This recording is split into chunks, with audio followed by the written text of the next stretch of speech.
Assalamualaikum warahmatullahi wabarakatuh. Yang saya hormati Ibu Dr. Handes Eldarni MPD selaku dosen pengampu mata kuliah Filsafat Pendidikan. Puja dan puji syukur kita kehadirat Allah Subhanahu wa Ta'ala, yang mana beliau telah melimpahkan rahmat serta hidayahnya kepada kita semua. Salawat serta salam kita curahkan kepada Nabi besar kita Muhammad Sallallahu Alaihi Wasallam. Baiklah, saya akan memperkenalkan diri saya terlebih dahulu. Perkenalkan, nama saya Sri Wahyuni dengan NIM 2312987 dari Seksi 0188 dari Prodi Pendidikan Guru Sekolah Dasar Fakultas Ilmu Pendidikan Universitas Negeri Padang. Kesempatan kali ini izinkan saya untuk menyampaikan sebuah materi, yaitu tentang hakikat filsafat.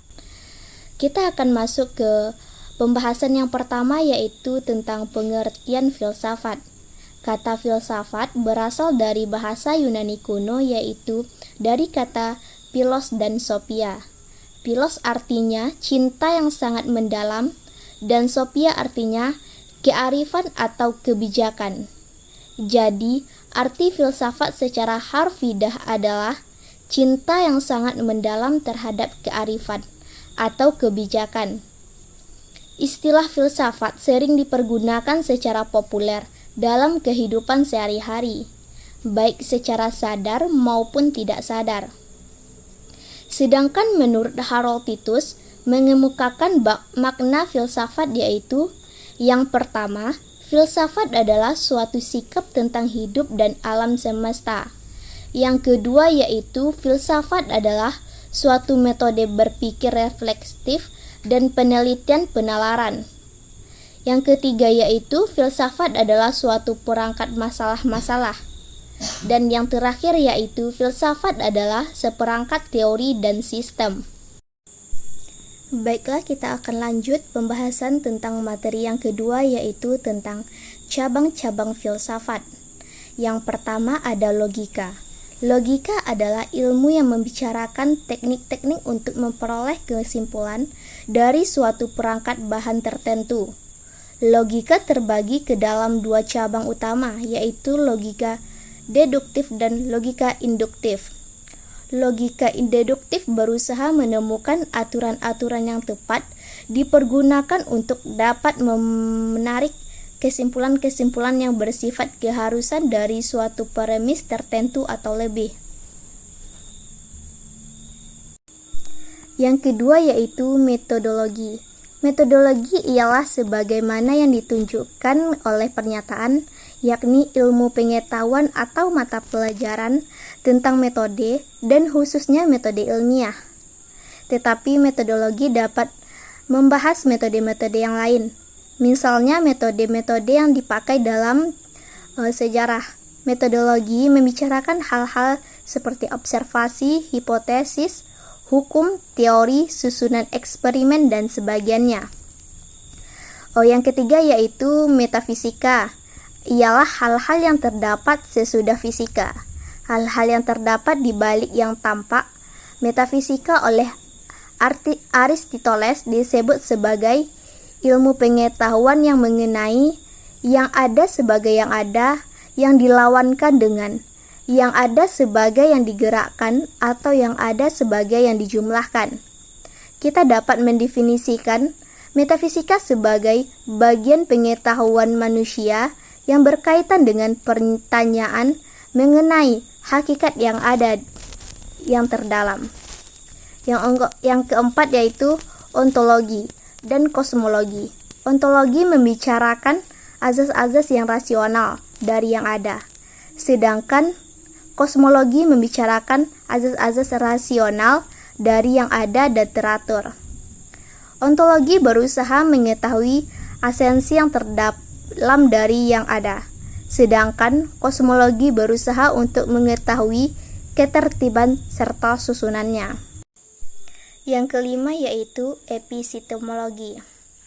Ialah cabang filsafat yang menyelidiki asal mula, susunan, metode-metode, dan sahnya pengetahuan. Terdapat dua pertanyaan berkaitan dengan epistemologi. Yang keenam yaitu biologi kefilsafatan. Membicarakan persoalan-persoalan mengenai biologi. Biologi kefilsafatan mencoba untuk menganalisis pengertian-pengertian hakiki dalam biologi. Yang ketujuh yaitu psikologi kefilsafatan. Memberikan pertanyaan-pertanyaan psikologi yang meliputi apakah yang dimaksud dengan jiwa, nyawa, ego, akal, perasaan, dan kehendak. Materi selanjutnya yaitu tentang tujuan filsafat. Yang pertama yaitu filsafat ilmu sebagai sarana penguji penalaran ilmiah, sehingga orang menjadi kritis dan cermat terhadap kegiatan ilmiah.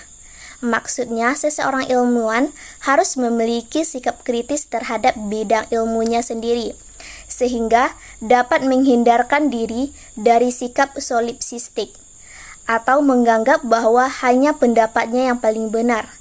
Yang kedua yaitu filsafat ilmu merupakan usaha merefleksi, menguji, mengkritik asumsi, dan metode keilmuan. Sebab kecenderungan yang terjadi di kalangan ilmuwan modern adalah menerapkan suatu metode ilmiah tanpa memperhatikan struktur ilmu pengetahuan itu sendiri. Yang ketiga yaitu filsafat ilmu memberikan pendasaran logis terhadap metode keilmuan. Setiap metode ilmu yang dikembangkan harus dapat dipertanggungjawabkan secara logis dan rasional agar dapat dipahami dan dipergunakan secara umum. Yang keempat yaitu mendalami unsur-unsur pokok ilmu sehingga secara menyeluruh kita bisa memahami sumber hakikat dan tujuan ilmu. Yang kelima yaitu memahami sejarah pertumbuhan, perkembangan, dan kemajuan ilmu di berbagai bidang sehingga kita mendapat gambaran tentang proses ilmu kontemporer secara historis. Materi yang terakhir yaitu tentang manfaat filsafat. Adapun manfaat dari mempelajari filsafat ilmu yaitu yang pertama, menyadarkan seorang ilmuwan agar tidak terjebak ke dalam pola pikir menara gading, yakni hanya berpikir murni dalam bidangnya tanpa mengkaitkan dengan kenyataan yang ada di luar dirinya. Padahal, setiap aktivitas keilmuan nyaris tidak dapat dilepaskan dalam konteks kehidupan sosial. Jadi, filsafat ilmu diperlukan kehadirannya di tengah perkembangan iptek yang ditandai semakin majunya spesialisasi ilmu pengetahuan. Yang kedua yaitu mengembangkan ilmu teknologi dan perindustrian dalam batasan nilai ontologis. Melalui paradigma ontologisme diharapkan dapat mendorong pertumbuhan wawasan spiritual keilmuan yang mampu mengatasi bahaya sekularisme selagi segala ilmu. Yang ketiga yaitu mengembangkan ilmu teknologi dan perindustrian dalam batasan nilai epistemologis. Melalui paradigma epistemologis diharapkan akan mendorong pertumbuhan wawasan intelektual keilmuan yang mampu membentuk sikap ilmiah. Yang keempat yaitu mengembangkan ilmu, teknologi, dan perindustrian dalam batasan arkeologi.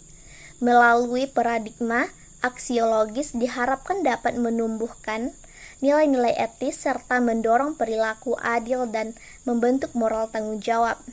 Dan yang terakhir yaitu menambah pandangan dan cakrawala yang lebih luas agar tidak berpikir dan bersikap sempit dan tertutup.